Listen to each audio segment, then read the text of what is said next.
কলকাতা বন্দর কেন্দ্রে বিচারাধীন ৩২,৩৭৮ জনের নাম। কলকাতা বন্দরে মোট ভোটার ১,৭৯,২৩৯ জন। কলকাতা বন্দরে এতগুলো নাম বিচারাধীন এবং এই মুহূর্তে বিচারাধীন রয়েছে ৩২,৩৭৮ জনের নাম। 58 কলকাতা পোর্ট এলাকার টোটাল পোলিং স্টেশন এখনো পর্যন্ত যেটা জানা যাচ্ছে 266 এবং ড্রাফট ইলেকট্রাল রোল 16/12/2026 সেখানে 1,79,735।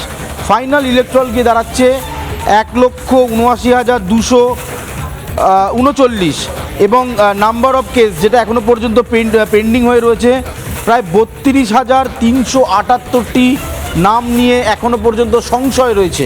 আবারও বলছি, কলকাতা পোর্টে 32,378টি নাম নিয়ে সংশয় রয়েছে, যার সংশোধনের কাজ কমিশন করছেন, বিচারকরা করবেন, খতিয়ে দেখবেন, তারপর সিদ্ধান্ত নেবেন। এবং তোমায় জানিয়ে রাখি, এর মধ্যে কত নাম থাকবে কত নাম বাদ যাবে সেটা এখনই বলা সম্ভব নয়, কারণ যেহেতু আজকে ফাইনাল ভোটার লিস্ট পর আবার ধাপে ধাপে ভোটার তালিকা প্রকাশ করবে কমিশন, কিন্তু 32,378টি নাম এখনও পর্যন্ত শুধুমাত্র 158 কলকাতা পোর্ট বিধানসভার ক্ষেত্রে এখনও পর্যন্ত কমিশনের র্যাডার বা কমিশনের নজরে বা কমিশনের স্ক্যানারের মধ্যে রয়েছে।